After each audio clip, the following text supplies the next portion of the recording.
Curtis 50 Cent Jackson inspired me to read.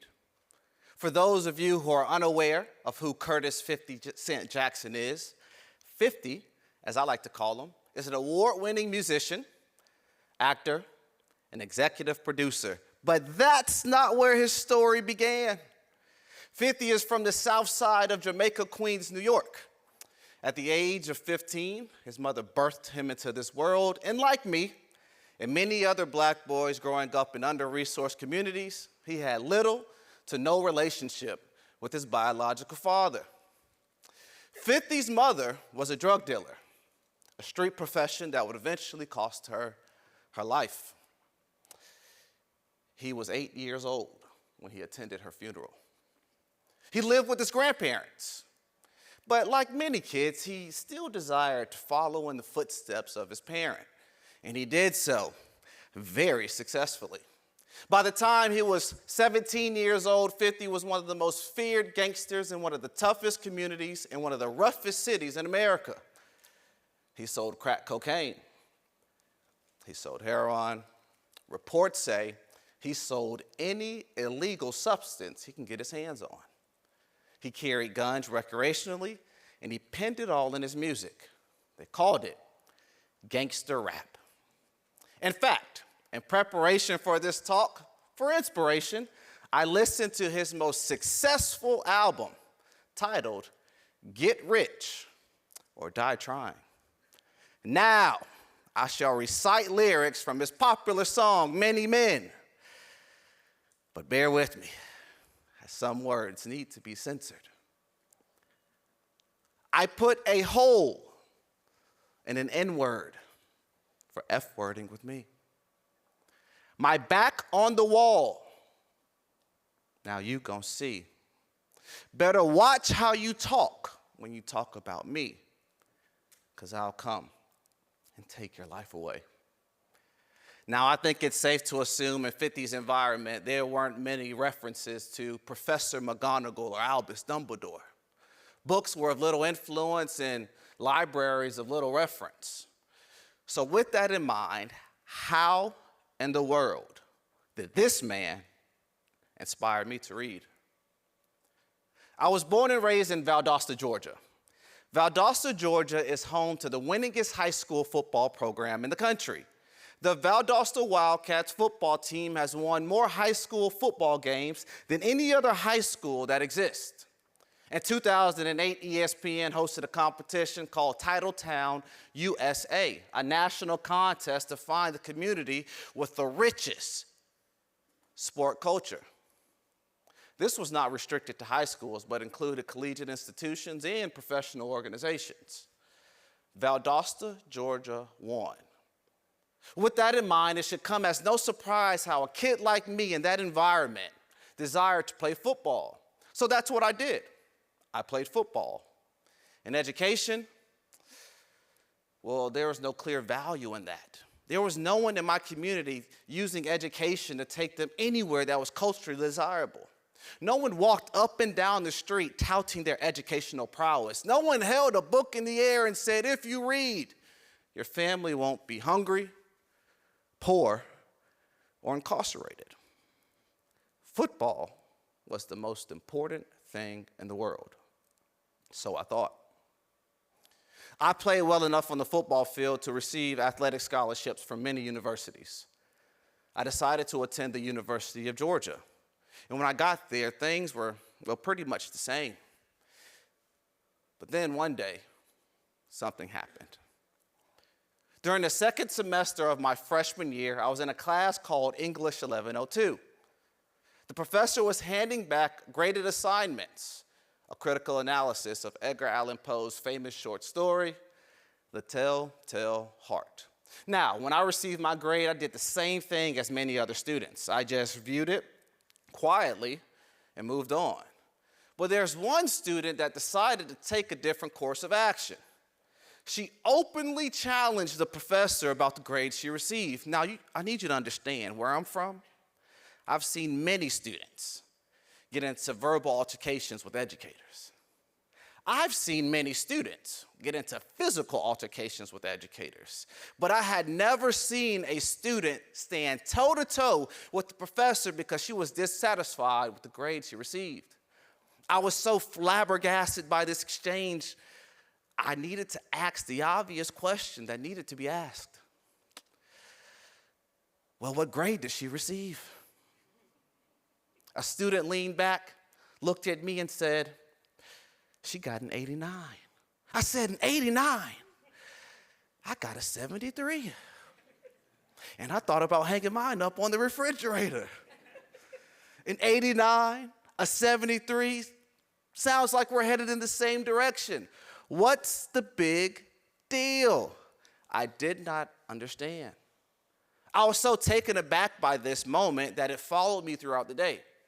So after football practice, when I got to my dorm room, I opened my laptop and I Googled, why do grades matter? I stayed on that subject matter for approximately 1/10 of a second. And then I switched over to YouTube to watch 50 Cent music videos. But I was hunting for one in particular. It's called Candy Shop. Now I shall recite lyrics from 50's popular song, Candy Shop. Bear with me, as some words may need to be censored. I'll take you to the candy shop. I'll let you lick the lot. You know what? It's probably best we don't go there.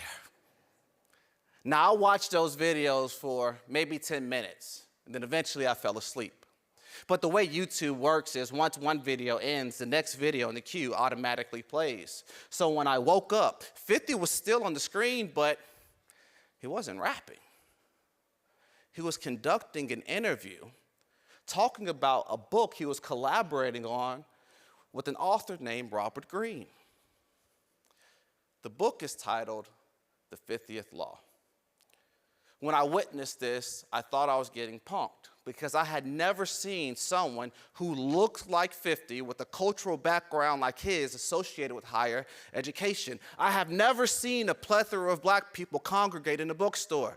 I've never seen dreadlocks in the bestsellers aisle. I've never seen a Chevy on 28-inch rims parked in the parking lot of a Barnes & Noble. But there he was, sitting in his chair, had a collar shirt on, and he did not use profanity. And then another video played of similar fashion, and another. And I concluded that this was not accidental, but this was intentional. 50 was using books to empower and enrich his future. And it dawned on me exactly why that student decided it was necessary to fight for her grade. She clearly understood something that I did not. She knew that her cognitive performance impacted her long-term stability. It was never about the grade. It was about her future. I concluded that reading was one of the most self-empowering tools a person could possess, so I needed to be a reader. The only problem is that I was 18 years old and had never voluntarily read a book on my own. Here's what I decided to do next. I went to the bookstore and I walked up to a clerk and I asked her for the book that I heard 50 reference in one of those videos.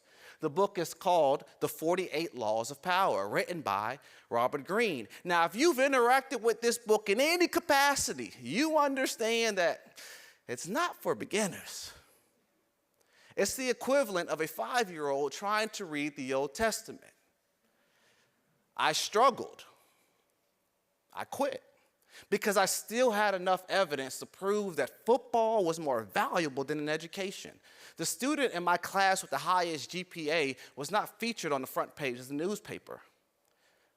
I was, because I was a star football player.